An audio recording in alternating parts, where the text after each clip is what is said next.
What's up, you guys? In today's video, I'm going to tell you the 3 key indicators that I see of people that make their dreams happen and that survive and last versus those that don't. You're going to want to stick around for this one. Let's dive in.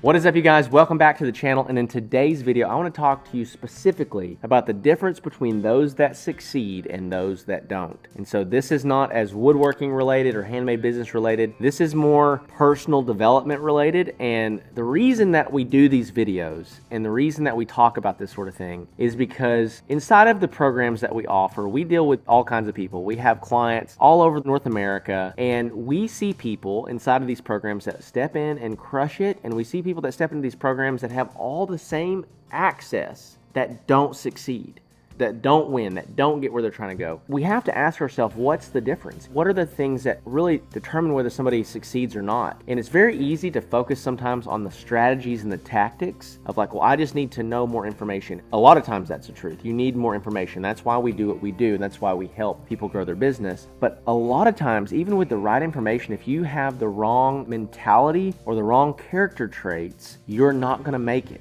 Even with all the best tools in the world, if you don't have the right character traits for success, you're not going to survive. And so I want to dive into 3 things that I have really boiled down success to based on what we're seeing inside of the programs. And so the first thing, which is probably the biggest one, the first thing that is such a key indicator that's going to show me whether somebody succeeds or they don't, is grit.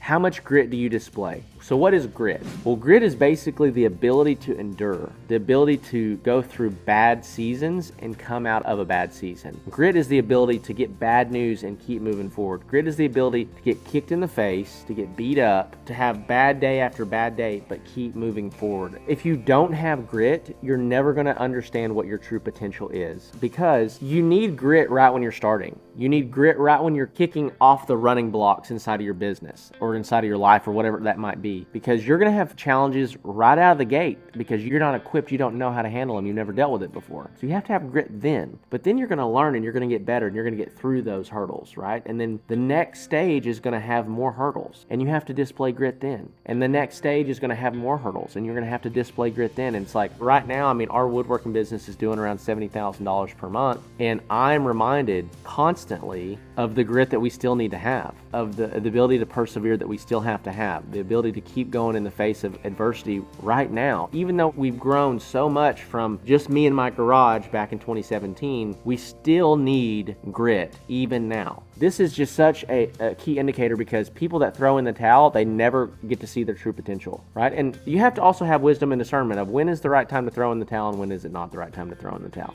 But if you understand what you're doing and you understand that you have a model that can work for whatever business that you're in or whatever you're trying to accomplish, then you have to be willing to suffer a little bit to get there. And too many people are just not willing to do that. They're just not, it's not even an option. I'm not even going to try to keep going because it's too painful. And I'll be honest, there's some good days and there's some bad days, right? But being able to display grit, in my opinion, the number one thing you've got to have. So here's the second thing you got to have. And this one's super important too, is you got to have honesty.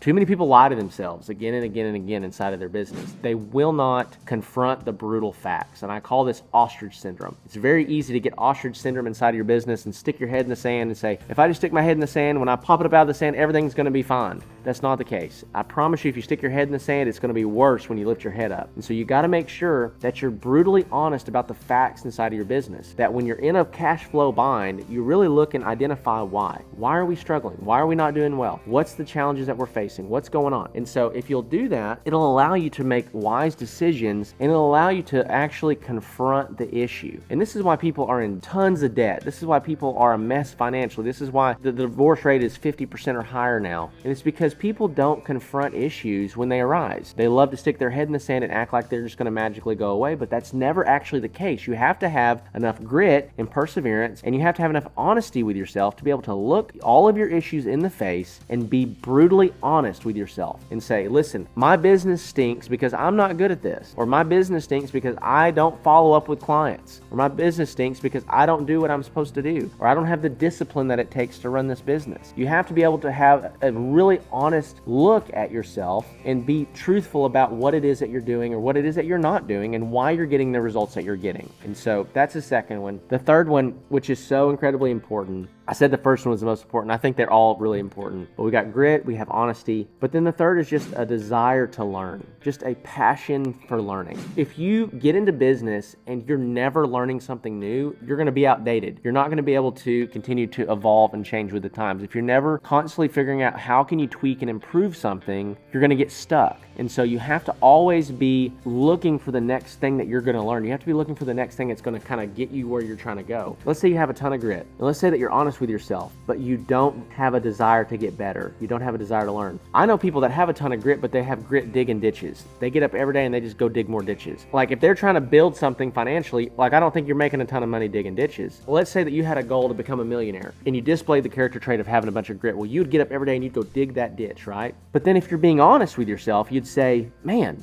I am never going to make $1 million digging ditches. I'm never going to get where I'm trying to go. But then lastly, you'd have to have a desire to learn, to say, okay, now that I know that this is not aligned with my goals and this is not the path that I need to take, what tools do I need? What education do I need? What do I need to learn and develop so that I can actually go a different direction? These are, in my opinion, the three things that really set apart those that succeed from those that don't. When you look at the Elon Musks, he's worked 80 hours a week, every week, 7 days a week for the last 25 years. That's why he's the richest man in the world. And he had a passionate desire to learn, and he's also non-emotional. He's not emotional. He doesn't romanticize what he's doing. He's very brutally honest with himself and with his staff and his employees about the outcome. Hopefully this video is helpful to you and helps you look at your own life and help you evaluate, why am I where I am? That's one of the biggest things that we have to have, is we have to have self-awareness around our goals. We have to have self-awareness around why we are the way that we are and why we are where we are. Why am I not further ahead? Why am I feel like I'm stuck when I'm 30, 40, 50 years old? I think that really our 20s are kind of that time that we figure out who we are and what we want out of life. But then after that, when you get into your 30s, 40s, 50s, you need to start plowing toward whatever you feel like God's called you to do. I'm gonna wrap this video up. Got some resources below. Check out the free ebook. Check out the Handmade Hero Academy program if you're trying to get to that $10,000 per month mark inside of your handmade business. And if you're a woodworker trying to grow your woodworking business, you're trying to scale in a major way, you're going to want to check out the Woodworking Business Accelerator program. So with that being said, love you guys. I'll see you in the next one.